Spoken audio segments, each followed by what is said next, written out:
میں بولیے بھائی. اور خدا کی قسم اہل سنت کو جنت کی نہیں جنت کے مالکوں کی ضرورت ہے. اب ہم لوگ جنت میں کیوں جاتے ہیں؟ کیونکہ ہمارے مالکین وہاں رہتے ہیں اس لیے وہاں جاتے ہیں, ورنہ ہمارے کو جنت کی کیا ضرورت ہے جی. ہم لوگ جہاں بیٹھے وہاں جنت ہے. خدا کی قسم آپ یہ یقین اور ایمان رکھ لو کہ آپ جنت کے ایک گوشے میں بیٹھے ہوئے ہیں. تو پیارے بزرگ, اور پھر بھی اب جانا تو ہے ہی ہے, چھوڑ تو نہیں سکتے, کیونکہ ہمارے سرکار وہاں رہنے والے ہیں, ہمارے غوث اعظم وہاں رہنے والے ہیں, ہمارے امام حسین وہاں رہنے والے ہیں, ہماری ماں سیدہ فاطمہ وہاں رہنے والی ہے. تو ہم اس جنت کو تو خدا کی قسم نہیں چھوڑیں گے. جائیں گے تو ضرور جنت میں, لیکن اب یہ ڈیسائیڈ کر دیں جنت ہے کس کی. 73 دعوے دار ہے جنت ہماری ہے, جنت ہماری ہے, جنت ہماری ہے, جنت ہماری ہے. آج مسئلہ حل کر لیتے جنت ہے کس کی, اور ایسا حل کریں گے آپ ماننے پر مجبور ہو جائیں گے. کہ پیارے دوستوں, مثال دیتا ہوں بات کو سمجھانے کے لیے. ایک گھر بک رہا ہے, ایک پارٹی خریدنے کے لیے آئی ہے, تشریف لائے, آپ آئے خریدنے کے لیے, بولے یہ گھر بک رہا ہے, خریدنا چاہتا ہوں. بولے قیمت کتنی ہے؟ گھر کے سامنے ایک صاحب چبوترے پہ بیٹھے تھے, بولے بھائی یہ گھر کس کا؟ بولے میرا ہے. بولے ہم نے سنا یہ بکنے والا. بولے جی ہاں بکنے والا ہے. بولے صاحب میں خریدنا چاہتا ہوں. بولے جی اچھی بات ہے ضرور خریدیے گا. بولے قیمت کتنی ہے؟ بولے 1 لاکھ. بولے آپ کے پاس پیپرز ہیں؟ بولے جی ہاں ہے. تو بولے پیپرز لیے دیکھے, ہندوستان ہے کچھ بھی ہو سکتا ہے. بات تو سمجھ میں آ گئی نا, کچھ بھی ہو سکتا ہے. گھر کے پیپرات بتا دیے. یہ جو خریدنے آئے تھے یہ صاحب سمجھے کہ صحیح ہے, بالکل بھائی ان کے ہی پیپر ہے, ان کے نام پہ رجسٹری بھی ہے, اور واقعی گورنمنٹ کا اصلی ٹھپا بھی لگا ہوا ہے, اور 2-4 سال 10 سال پرانے لنک ڈاکومنٹس بھی نظر آ رہے ہیں. 10 سال پرانا گھر ہے تو 10 سال پرانے لنک ڈاکومنٹس بتایا گیا کہ 10 سال پرانا ہے. جب وہ پیسے لے کر بیانہ کرنے کے لیے 4 دن کے بعد جب تشریف لائے تو دیکھے کہ وہ چبوترے پر وہ آدمی نہیں ہے جو 4 دن پہلے بیچنے کو بیٹھا تھا, اب دوسری پارٹی بیٹھی ہوئی ہے. پوچھے بھائی ہم نے یہ مکان خریدنے کا صاحب سے پوچھا تھا, وہ صاحب کہاں ملیں گے؟ تو بولے وہ صاحب اس کے مالک نہیں ہے, اس کا مالک تو میں ہوں. بولے بھائی آپ مالک ہیں؟ بولے جی ہاں. پھر آپ کے پاس اس گھر کی رجسٹری ہے؟ بولے جی ہاں ہے. بولے کتنے سال پرانی ہے؟ جواب ملا 40 سال پرانی ہے. پہلے والا 10 سال پرانی بتایا تھا, یہ 40 سال پرانی بتا رہا ہے, اور 40 سال پرانی رجسٹری بھی ہے, اور 40 سال کے لنک ڈاکومنٹس بھی ہیں. تو بولے وہ تو دھوکے باز تھا, اچھا ہوا بھاگ گیا, اللہ کا شکر ہے آپ مل گئے, آپ بیچ دیجئے. بولے بیچنے کو تیار ہو. بولے کتنے؟ بولے 1 لاکھ. پھر یہ صاحب جو ہے بولے کہ ٹھہرو 2-4 دن تحقیقات کرتے ہیں. تحقیقات کرنے کے لیے 2-4 دن کے بعد جب پھر واپس آئے تو وہ جو 40 سال کی رجسٹری والا تھا وہ بھی بھاگ گیا, 100 سال پرانا بیٹھا ہوا ہے. 100 سال پرانا بیٹھا ہوا ہے, اور اس سے پوچھے کہ یہ گھر میں خریدنے آیا تھا, 2 جنوں سے بات ہوئی تھی, آپ تیسرے نظر آ رہے کہ آپ مالک ہے؟ بولے جی ہاں خدا کی قسم میں مالک ہوں. بولے آپ کے پاس رجسٹری ڈاکومنٹ ہے؟ بولے جی ہاں 100 سال پرانے ہیں. بولے لنک ڈاکومنٹ وہ بھی 100 سال پرانا ہے. بتائے یہ صاحب بولے اللہ تیرا شکر ہے تو میرے پیسے جانے سے بچا رہا ہے, اس سے خریدنا تو حرام میں ہو جاتا.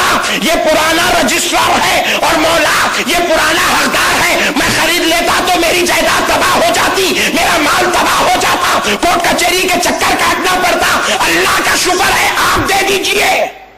بولے لے لو. پھر 4 دن کے بعد آئے, 5 لاکھ بیانہ کر کے گئے تھے.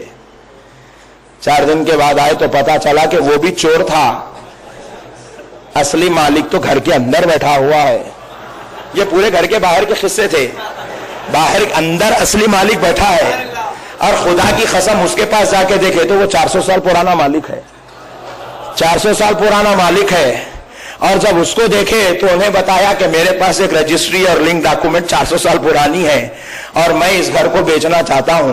تو بولے اب اس کے پاس سے خریدنے کے لیے گئے تو جب بات سمجھ میں آئی کہ صحیح مالک انہیں تھا جو اندر بیٹھا ہوا ہے, اس کے پاس جو رجسٹری لنک ڈاکومنٹس ہے وہ بڑے پیورٹی رکھتے ہیں, وہی ڈاکومنٹ اس کو جو ہے گورنمنٹ کے دفتر سے بھی مل رہا ہے, وہی ڈاکومنٹ اس کے EC میں بھی آ رہا ہے, وہی ڈاکومنٹ اس کو جو ہے GPO میں بھی مل رہا ہے. تو پیارے دوستوں پتہ یہ چلا ہے جس کے پاس اصلیت ہوتی ہے، جو گھر کے اندر ہوتا ہے وہی گھر والا ہوتا ہے۔ تو اب آؤ پیارے دوستو، یہ جنت کا بھی یہی قصہ بن گیا ہے، اس کے دعوے دار بھی بہت ہو گئے ہیں۔ ایک جماعت اب پیدا ہوئی کہ ان کی عمر گزری 50 سال گزرے، ہم نے ان سے پوچھا یہ جماعت دعوت دے کر بلا رہی ہے، 70 سال گزرے ان کے پیدا ہوئے، جنت ہمارے پاس ہے۔ ہم ان کے پاس گئے، جا کر پوچھے کیا آپ کے پاس جنت ہے؟ بولے خدا کی قسم ہم جنتی ہے۔ ہم نے بتایا رجسٹری ڈاکومنٹ تو بتاؤ، تو بتانے لگے دیکھو نماز ہمارے پاس ہے، روزہ ہمارے پاس ہے، زکات ہمارے پاس ہے،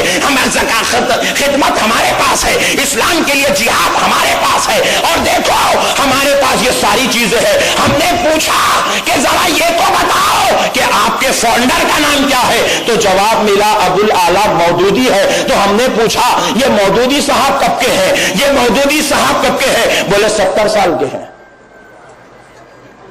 جنتی اور جنت میں لے جانے والے 70 سال سے پیدا ہوئے، تو پھر 1330 سال کی تاریخ کیا ہوئی؟ پوائنٹ نوٹ کیا جائے، کیونکہ 70 سال سے پہلے جماعت اسلامی نام کی کوئی فرقہ اس دنیا میں موجود نہیں تھا۔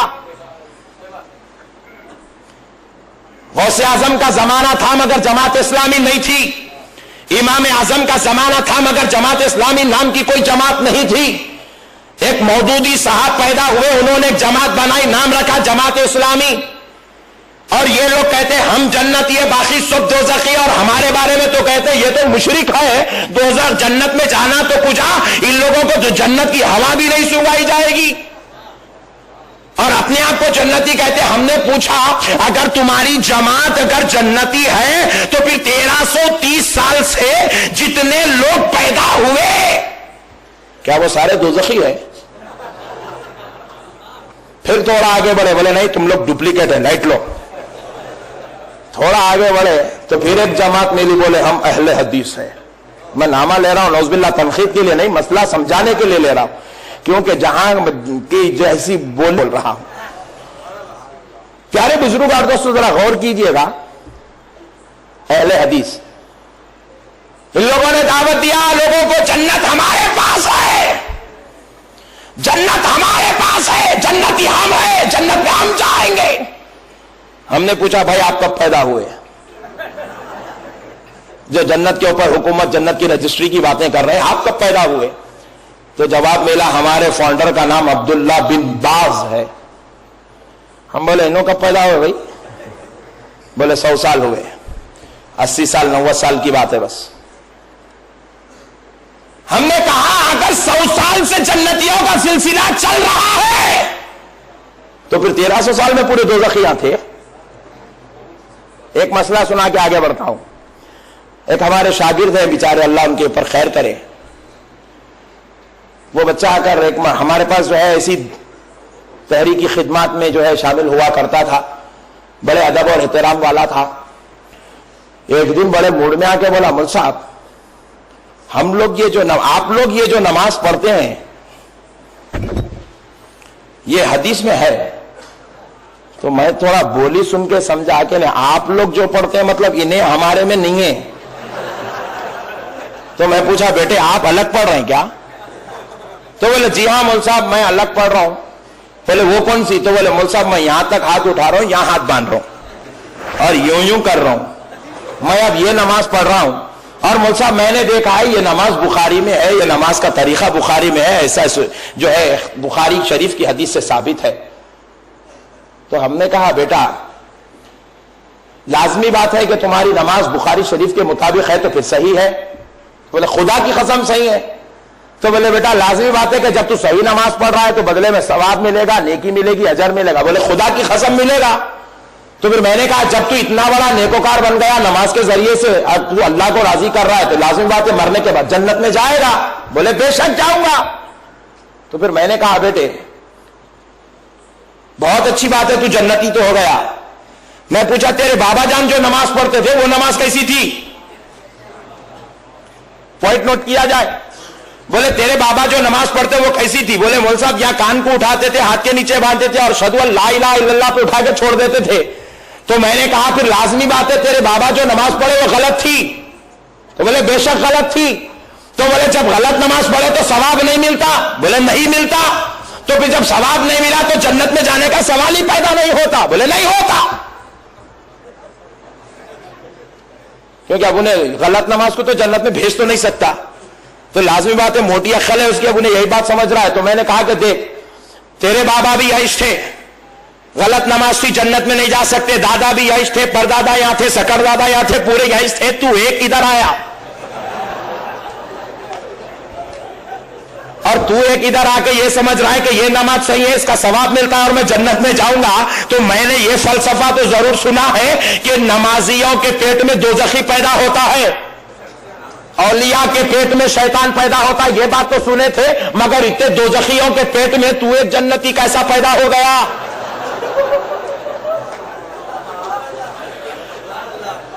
بات سمجھ میں آ رہی ہے؟ نوح علیہ السلام کے پاس نافرمان بیٹا پیدا ہوا، یہ بات تو سمجھ میں آئی تھی، لیکن کسی نافرمان کے پاس کوئی اللہ نے نبی کو پیدا نہیں کیا۔ اولیاء کی اولاد میں اولیاء پیدا ہوتی ہے، ولیوں کی اولاد میں ولی پیدا ہوتا ہے، مرشدین کی اولاد میں مرشد پیدا ہوتا ہے، جانشینوں کی اولاد میں جانشین پیدا ہوتا ہے، حاکموں کی اولاد میں حاکم پیدا ہوتا ہے، یہ بات تو سمجھ میں آئی۔ جنتیوں کے پیٹ میں، دوزخیوں کے پیٹ میں تو جنتی کیسے پیدا ہوا؟ تو اب میں نے کہا مان، تو اگر ایک جنتی اپنے آپ کو کہلائے گا تو اپنے باپ سے لے کے 1400 سال تک جتنے مسلمان تھے سب کو دوزخ میں بیچنے کے لیے تیار ہو جا۔ دیکھ رہے ہیں آپ؟